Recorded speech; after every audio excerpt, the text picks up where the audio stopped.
when we say leadership, most of the time, any kind of leadership training is spent on learning to manage situations, people, money, property. Yes, all this is important, but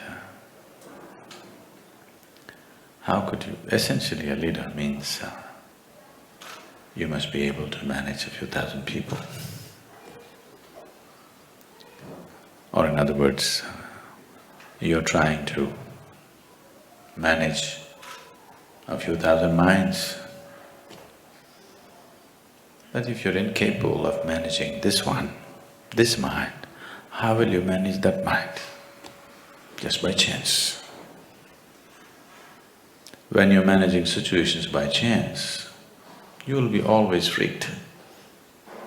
Anxiety and leadership has become synonymous today because you're managing people by chance. If you cannot manage this one, managing that one is definitely by chance. So one of the most significant aspects of leadership has been generally ignored, or people have acquired this out of their own natural capabilities. When you do things accidentally, being anxious is very natural. And today we have enough medical evidence to prove that if you're not in a very pleasant state of mind, then your body and your mind will never function at its optimal level. There is substantial medical evidence towards this. Only when you're very peaceful and blissful, your body and your mind works at its best. And your success in this world is just this. To what extent can you harness the capabilities of this physical body and this mind? That's all success is. It doesn't matter what is the nature of your activity, that's all it is. Is it so? And the most fundamental and the basic requirement to make your body and mind work properly, sensibly, in the highest possible way is that if you sit here, you must be in a state of pleasantness within you.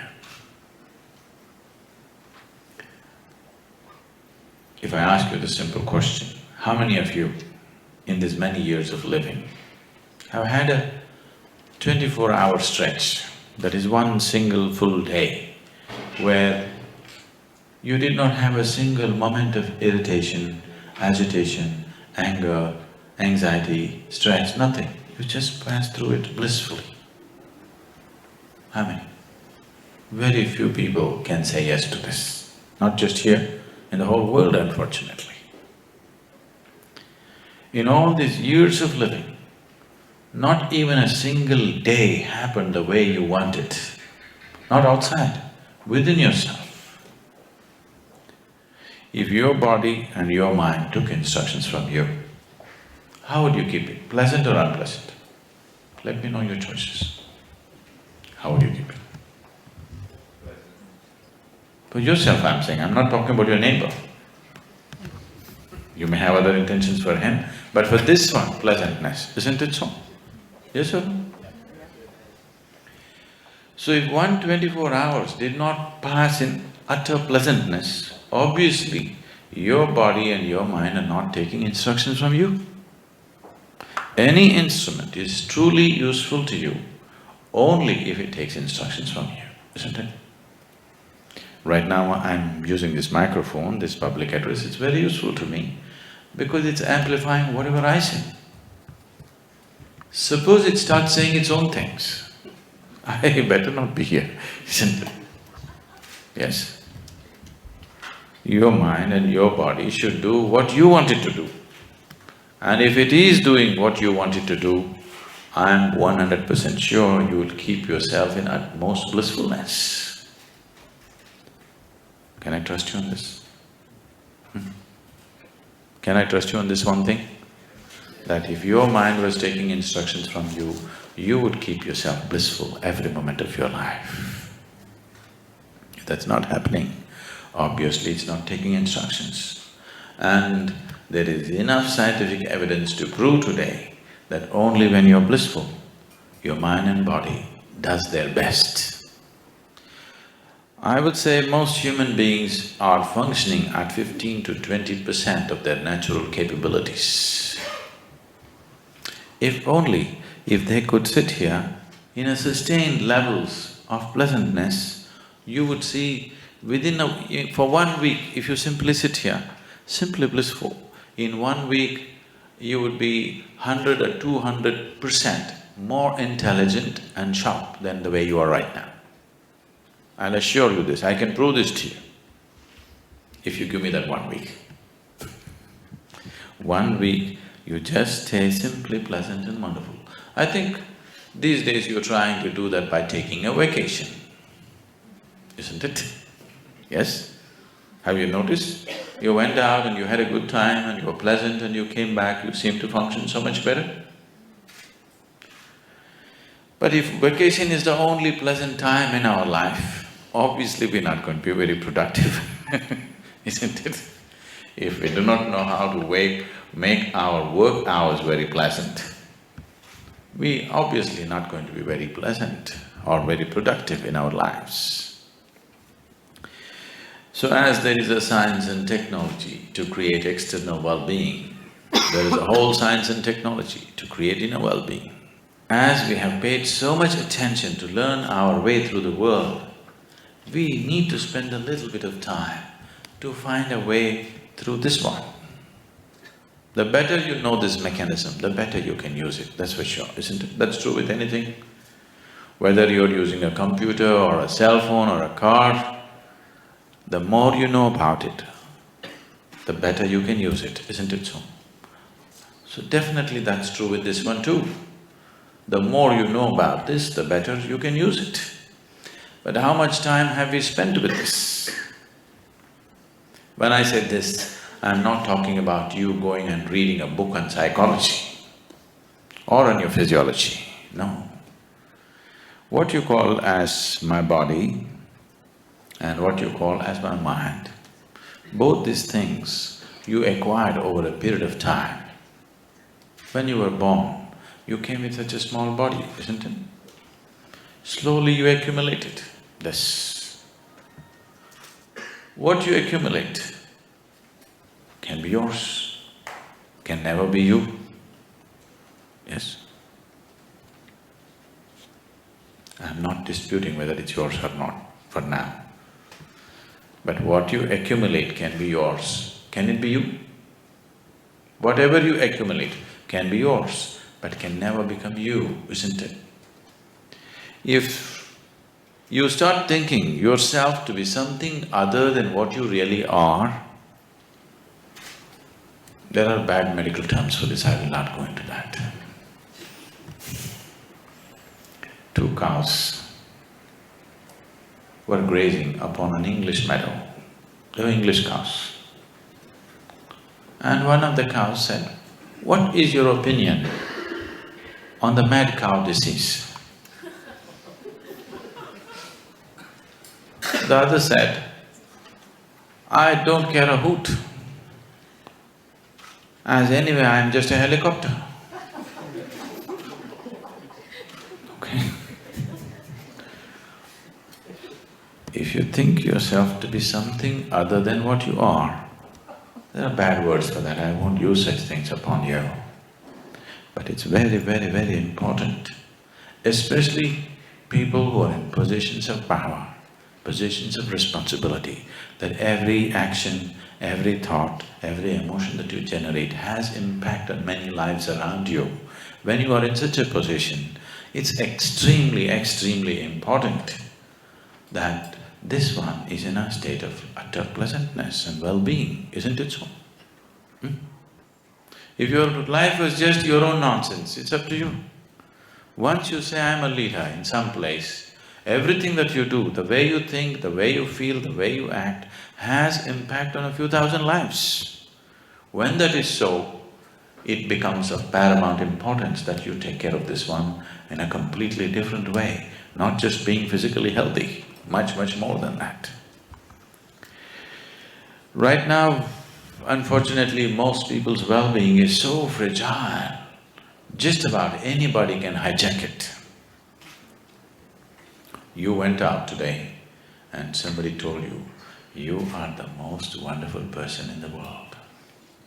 And you were floating on cloud. What number? 9? You do only 9? In South India we do 11, you know. You were floating on whatever number cloud and you came home and people at home told you who you really are. It's a very fragile well-being, isn't it so? Just anybody can hijack it, just anybody. It doesn't take some earth-shaking event to hijack your well-being, please see. Anything can stress you, anything can make you anxious, anything can make you disturbed, anything can make you lose your sense of joy and peace. Now, in this state, your ability to use, your ability to manifest the capability of who you are is not at a very high level. Unfortunately today, most people when they use the word human, they're always using the word human as a bundle of limitations. If someone says, oh, I'm only human, he's not referring to the possibilities of being human. He's not referring to the immensity of being human. He's only referring to the limitations of being human, isn't it so? Yes. When someone says, I'm only human, he's only talking about his limitations. These limitations have become significant, mainly because of the kind of identities that one takes on. And above all, because even this one is not happening the way you want him to be.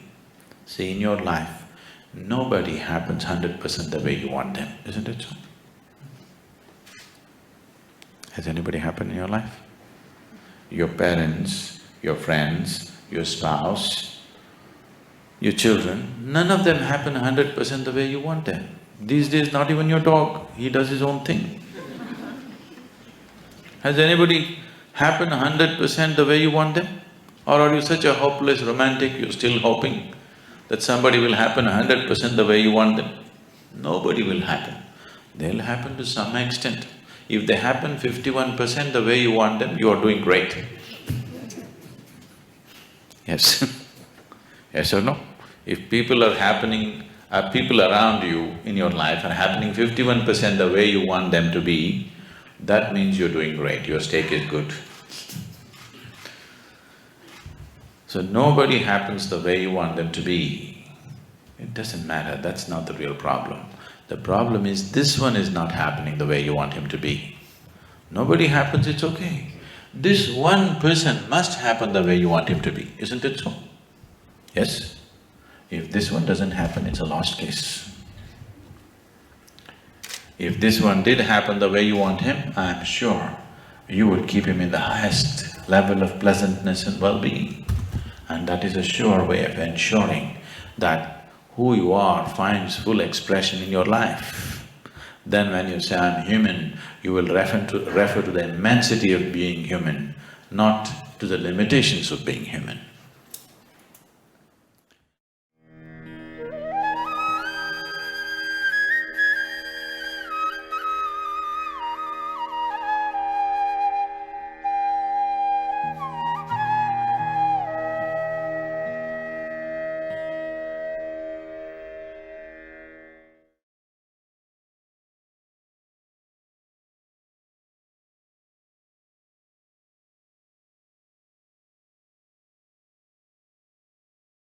The crossword has voted in an engineering book among the non-fiction category as the best book of the year. The award is not for the book or the author, but the award is for all these millions and millions of people who are brave enough, instead of looking up in hope, are willing to turn inward to find their own solutions. For their courage, they need an award. So the crossword book award is for those people who have chosen to turn inward rather than looking up or looking out. Because looking up has caused one kind of distress, looking out has caused a completely different level of destruction. Looking inward is the only solution.